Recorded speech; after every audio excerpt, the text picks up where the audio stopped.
So when I was trying to think of a video idea for this week, I thought, why not just share my favorite tips that I constantly am telling people that literally people come away from when they talk to me, because I have so many that I wish I had known at an earlier age. I'm 32, I'm about to turn 33, and I'm like, oh my gosh, I wish I had known all of these tips 10 years ago.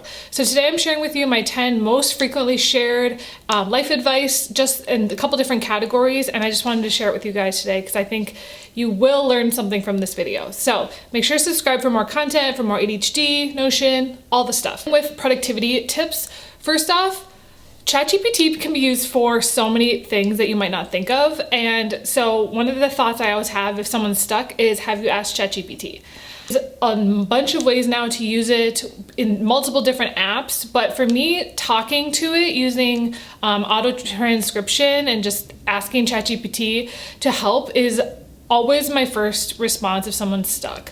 A lot of people don't know that ChatGPT has so many capabilities. So if I wish that AI had been around, specifically this tool like 5-6 years ago when I was first starting out, there is a lot of potential with it right now. So if you're stuck, ask ChatGPT and it will help you. All right, number 2. All the online tools that I teach, I highly recommend to people. So if people are like, Jenna, what should I use for this? What should I use for this? I have a list. If you go to my website, jennaredfield.com/tools, I have a list of all of my favorite apps that I use for every little thing. I have spent so much time researching apps, trying to find the best one on a budget. So for me, when people always ask me what tool I use, I always have a list and I have a website that I can send people directly to if they want to learn. Those are just 2 things I wanted to start up front with. The third, this is like actual advice moving forward. I just wanted to share those 2 tools. Okay, this is something I talk about all the time when I'm walking around and out and about. If you're a content creator, if you're ever making anything with your phone, get a good camera stabilizer. I have sold more of these than I would like to admit just by having it out and about. It's a $100 stabilizer from the brand. It's from the brand DJI, and it is literally just a camera stabilizer. But man, oh man, does this come in handy. If I just needed to set my phone down and film myself, it has auto tracking. I wish I had bought this thing years ago. I actually have 2 of them now and I use them all the time. So if you're creating content of any kind and you don't have a good camera stabilizer, it's $100, totally worth it in my opinion. There's some cheaper ones, but I don't think they're as good. So I would invest and get a really good camera stabilizer. It works with most phones and I just highly recommend it. It's one of my most shared tips that I have in my life. Okay, number 4, I just did a whole video on this on my Instagram. You should follow me at Jenna Redfield on there. But I have been walking 10,000 steps every single day for the past 3 months. And it has been such a good challenge for me to just do. Like, I love hitting that 10,000 steps every day, and the fact that I can do it is crazy. My biggest piece of advice is just think about it as 90 minutes of your day. If you really calculate it out, walking 10,000 steps takes about 90 minutes. So some days I'll do it in the morning, some days I'll do it in the afternoon. It depends, like today it's raining, so I can't really do it outside.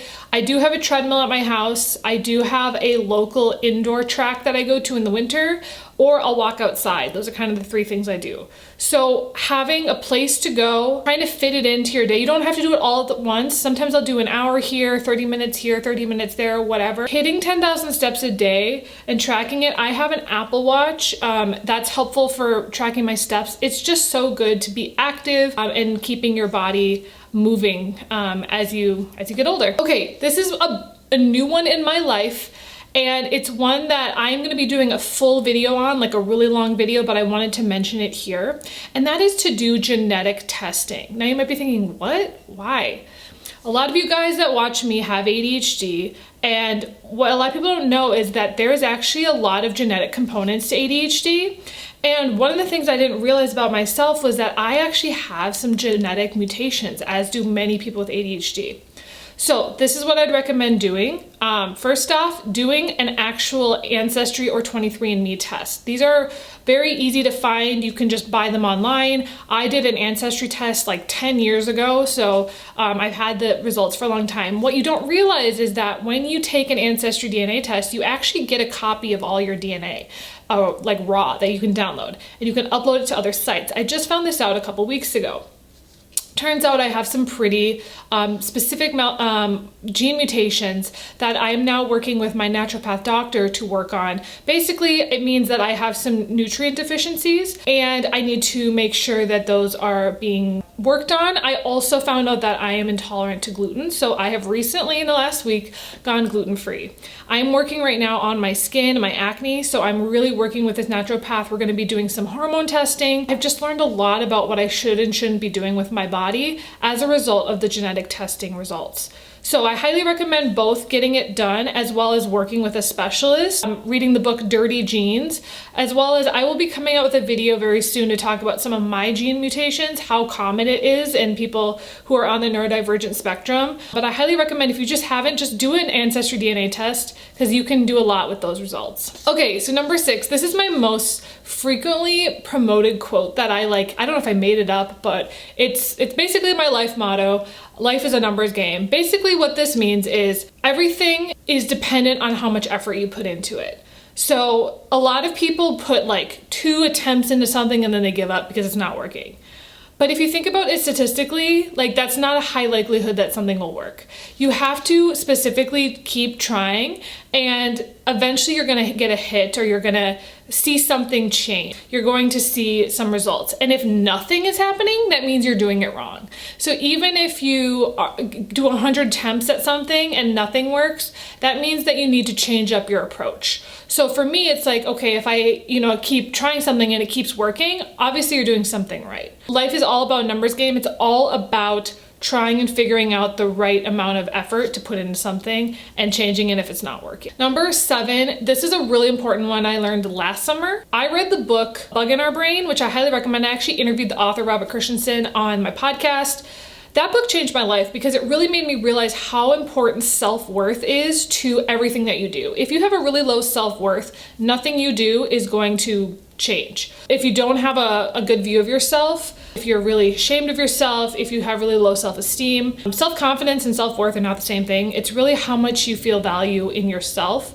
That book was a really, really good one. I highly recommend it. And you can also listen to the interview I did with Robert. I'll link it below. But that book and that concept of self-worth really, really impacted me. And I talk about it a lot with people when we're just talking out loud, and I mention that book all the time. Okay, number 8, obviously if you watch my YouTube channel a lot, you might know I teach something called the 13 Pillars. It's an organizational method that helps me organize my entire life into 13 different pillars. This has changed how I organize everything in my life, and I've been using it for the last like 2 or 3 years. So if you want to check that out below, I have some courses on it. I have some free videos. Make sure to learn more, but it's really, really, really helpful. The last 2 are kind of more in the home lifestyle organization sort of thing. Number 9, this is probably the biggest one that I have found to be most helpful in the last year, and that is getting a color analysis. You may have seen my video where I go and get a color analysis done, but oh my gosh, can I tell you how much this has changed my life. I have completely, I'm not kidding, completely swapped out my wardrobe with, I have spent a lot of money in the last year on clothing, but I know every time I buy a piece of clothing that it's gonna look good on me because of my color analysis, and I just have been so much more thoughtful about the way that I buy clothing. I don't just buy something just because I like it. I have to really think, okay, what does this look good with? How often am I gonna wear it? That sort of thing. So for me, getting my color analysis done, it affected not only my clothing, but also my makeup, my nails, everything. I literally I'm so upset that I didn't do this earlier. I would recommend going to a professional instead of trying to do it yourself, because I couldn't figure it out for myself. Even my color analysis person, Brenda, she's like, yeah, you're a little tricky because you got blonde hair, brown eyes, light complexion, but she eventually figured out I'm a warm spring, by the way, so even like this shirt is in my color palette. So for someone who's on camera all the time, having outfits that look good is really important. So it's really, really, really changed. And people have commented in my real life, they're like, you just seem more vibrant since you got your color analysis done. And I'm like, you're right. I really do. I feel more myself, and I feel like I'm actually choosing the right options for myself. And the last one, I always tell people this: if you have ADHD and you struggle to remember that you own things, I always tell people get clear storage. If you buy storages that are dark or you can't see through them and you don't remember what's in them, they are an oasis of loss, because you're like, what is in that box?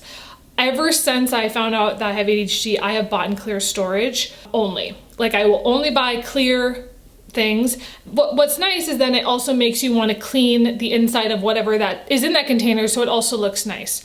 Because if you see through a clear container and it looks kind of crazy, it helps you kind of maintain a little bit of order that way. But I have found for myself, clear organizational tools are so much better for me. I have found that they are so much better for helping me remember where things are just in my whole life. Everything from my kitchen to my bathroom to my desk, whatever, everything is clear now.